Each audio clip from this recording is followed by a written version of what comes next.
Ito ang pinaka nakakagulat na kaso ng pagpatay sa loob ng bahay na nakita ko na. Kung ilalagay ito sa pahayag ngayon, 3 episode pa ang kailangan. Ang magandang may-ari ng bar, ay natagpuang nakasakal sa loob ng kanyang Porsche Panamera. Sa una, pinaghihinalaan ng pulisya ang kanyang dating boyfriend na si Biaozi, dahil sa away sa pera.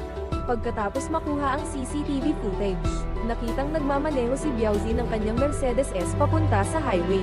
Marahil ay tumakas dahil sa takot sa batas. At ang nakakagulat, si Biao ay may suot na pulang sombrero, ay dumating sa kwarto 510 ng isang love hotel, na may balak na mahuli ang taong nagparamdam sa kanya ng pagtataksil. Buksan mo ang pinto, kung hindi, talagang. Bumukas ang pinto at pumasok si Biao. Maya-maya lang ay tumigil na ang pag-aaway. Isang bangkay na nakabalot sa plastic bag. Pira-piraso na ang katawan. Wala ng ulo, wala ng katawan. Mukhang wala ng pag-asa na mabuhay pa. Ilang oras na pagkatapos, si Biao ay nagbuhat ng mabigat na pulang malita. Pagkalabas ng hotel ay dumiretso siya sa malapit na imbakan ng tubig. Hinaandam niya ang bangka papunta sa gitna ng tubig. Isulubsob niya ang malita sa ilalim ng tubig. Basta walang mangyaring hindi inaasahan. Ito ay isang perpektong pagpatay. Ang pulis na namamahala sa kaso ng pagpatay sa Porsche, ayon sa CCTV sa highway. Sinundan nila ito hanggang sa rest area ng Manhattan. Sinulyapan ni team leader Liang. Isang itim na Mercedes S ang nakaparada roon. Eksaktong tugma ang plaka. Nakalak ang pinto ng sasakyan. Punong-puno ng putik ang gulong. Ipinakita ng CCTV sa rest area, na dumating si Biao ng alas 3 ng madaling araw. Pagkatapos niyang i-lock ang sasakyan, nagtungo siya sa likod ng bundok, at hindi na siya nagpakita hanggang umaga.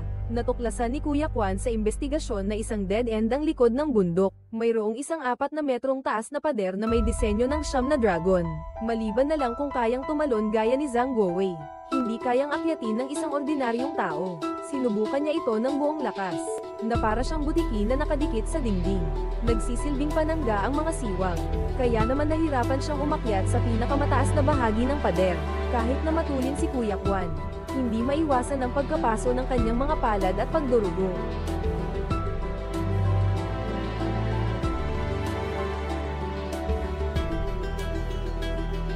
Basta ang oras na bumaba siya sa highway.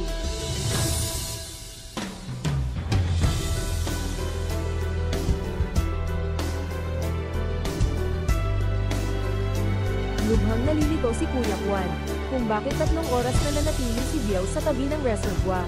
Dalawa lang naman ang dahilan, nanguhuli ng isda o nagtatagpo, pero ang tubig sa ilalim ng tulay dito ay masyadong mataas. Kahit gaano pa kagaling na mangingisda ang pumunta ay mauubusan din ng isda. May motel naman pala malapit dito. Kilalang lugar ito sa Korea para sa mga date, dahil ang kulay ng mga gamit sa hotel ay berde. Mas berde pa sa gemstone green ng bagong release na Xiaomi Mi Pico. Maingat na pinagmasdan ni Kuya Kwan ang banyo sa kwarto 510, parang sobrang linis ng sahig. Walang kahit isang bakas ng alikabok. Sa ilalim lang ng lababo, may natitirang ilang patak ng dugo. Agad na isinagawa ng pulisya ang pagsusuri gamit ang luminol.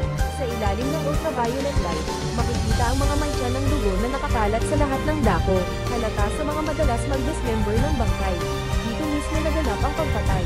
Sinabi ng night manager na masyadong malakas ang tugtog sa ika-5 palapag kagabi, at nagdulot ito ng reklamo mula sa ibang mga bisita.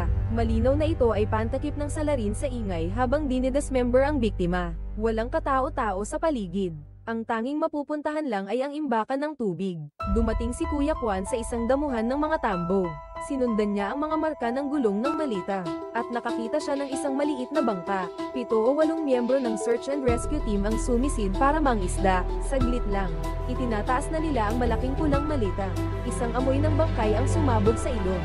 Binuksan ni Kuya Kwan ang kandadong may password. Katawan na lang ang natira. Mukhang wala na itong buhay.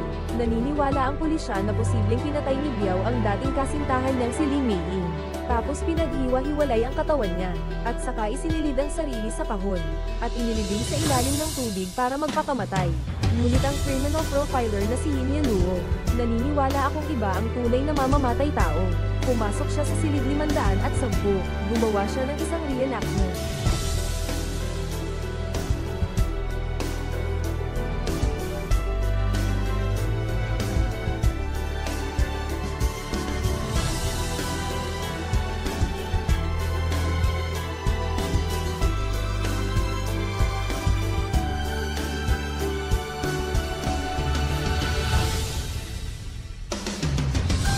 sinabi ni Xiaoyin kay Kuya Kwan.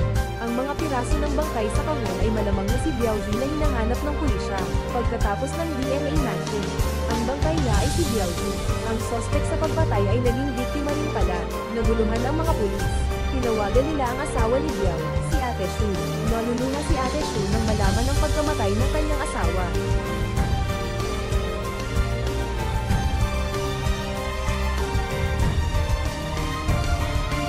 Isa na lang ang dapat nating noticein. May nagsuot ng sombrero at damit ni Biao. Sinadya niyang lumitaw sa CCTV para malito ang mga pulis. Pagkatapos pumatay, nagtago siya. Kailangang may matinding sama ng loob para gawin iyon. Naalala niya ang kaso ni na Shu Guoli sa Hangzhou. Napagpasyahan ni Xiaoyin na dalawin si Ate Shu. Medyo prangka naman si Ate Shu sa mga tanong ni Xiaoyin. Matagal na niyang alam na binubuhay ni Biao si Li Meiying. Pati nga ang mamahaling kondo ni Li Meiying ay regalo ni Biao. Alam mo ba, ang kondo na ibinigay ko kay Meiying noon. Naglibot-libot si Xiaoyin sa silid. Nakita niyang may kanya-kanyang silid tulugan ang mag-asawa. Mag-asawa na kayo, bakit magkahiwalay pa kayo ng higaan? Hindi ba parang long-distance relationship na iyan? Ang sagot ni Ate X sa katanungang iyan ay, mahirap ang buhay niya noong bata pa siya. Isang bahay lang ang tinitirhan nila ng lola at ate niya. Hanggang sa isang aksidenteng sunod, naulila siya. Kaya nasanay siyang matulog mag-isa sa isang kwarto. Iyan mismo ang sagot niya. Ito ang magiging susi sa paglutas ng misteryo. Sinabi ni Xiaoyin kay Quan Ge. Si Ate Shu ang siguradong pumatay kay Biaozi. Karaniwan sa pagpatay ng mag-asawa, pera, pang-aabuso, o panloloko ang dahilan. Pero mukhang si Ate Shu ay isang eksepsyon. Pero nang sabihin niyang wala siyang sariling kwarto.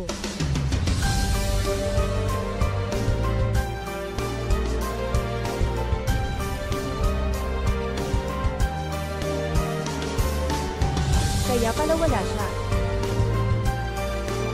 Naniwala si Kuya Kwan na may katwiran yun, kaya niya ulit tinawag si Ate Shu para tanungin. Di inaasahan, bukas na inamin ni Ate Shu, na sabay siyang nakikipagrelasyon sa 3 o 4 na lalaki, lalo na sa isang atleta. Napaka-intimate ng relasyon nila.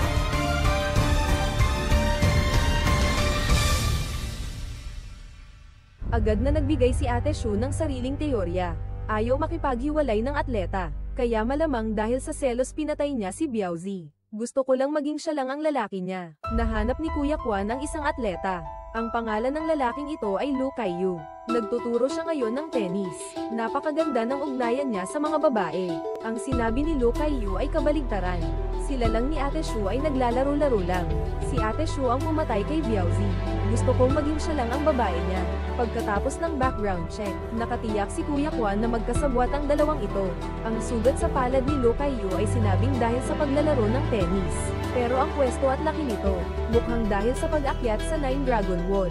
Ibig sabihin, ang taong nagpanggap na si Biao sa CCTV, si Lu Kaiyu pala. Wala kaming gaanong koneksyon noon. Isang taon na ang nakakaraan, bigla na lang nag-enroll si Ate X sa pagsasanay sa tennis. Doon na sila nagkakilala at nagkarelasyon. Ganito ang pagsusuri ni Kuya Kwan. Nakita ni Biao kamakailan lang na may ibang lalaki si Ate X. Kaya kagabi, pumunta siya roon para humingi ng paliwanag. Pero pinatay siya ni Lu Kaiyu. Pagkatapos, itinapon siya sa imbakan ng tubig. Pagkarinig niya, gumawa si Xiaoyin ng isang mahalagang pagtatama, pag-uugali, reaksyon, pagkatao. Kalmado ang isip ni Ate Shu. Siya ang dapat na nagulyok sa lahat ng pagkukunwari, para masira ang depensa sa isipan. Kailangang umpisahan kay Lu Kaiyu na duwag. Nagkwento si Kuya Kwan kay Lu Kaiyu ng isang nakakatakot na istorya. Nung high school si Ate Shu, bigla na lang nasunog ang bahay nila. Naging abo na ang lola at ang ate ko. Si Ate X lang ang wala sa bahay. Pagkatapos ng insidente, hindi pinaghihinalaan ng pulisya ang 13 taong gulang na si Ate X. Kundi ang high school student na kapitbahay namin ang naging suspect. Sino ba naman ang mag-aakala na ang high school student na iyon ay biglang mawawala na lang? Hanggang ngayon ay hindi pa rin siya natagpuan.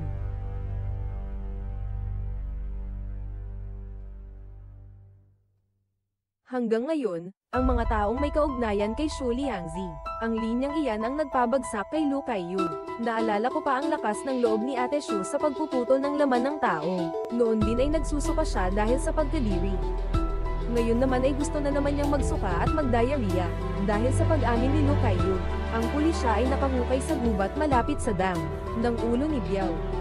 At ang motibo ni Ate Shu sa pagpatay ay nakapagulat sa mga mamamayan ng South Korea. Hindi pera ang habol ng babaeng ito. Hindi ko rin naman gustong makasama ang aking kasintahan. Mula pagkabata, siksikan kami ng aking pamilya sa isang maliit na silid. Dahil dito, nagkaroon si Aling Shu ng isang may sakit na pag-iisip, kaya't pinakasalan niya si Biao na may malaking apartment, at pagkatapos ay naghiwalay sila ng higaan. Ang tanging paraan na lang ay ang pagpatay sa asawa, para lamang siya ang makakaangkin ng daan-daang metro kwadradong espasyo.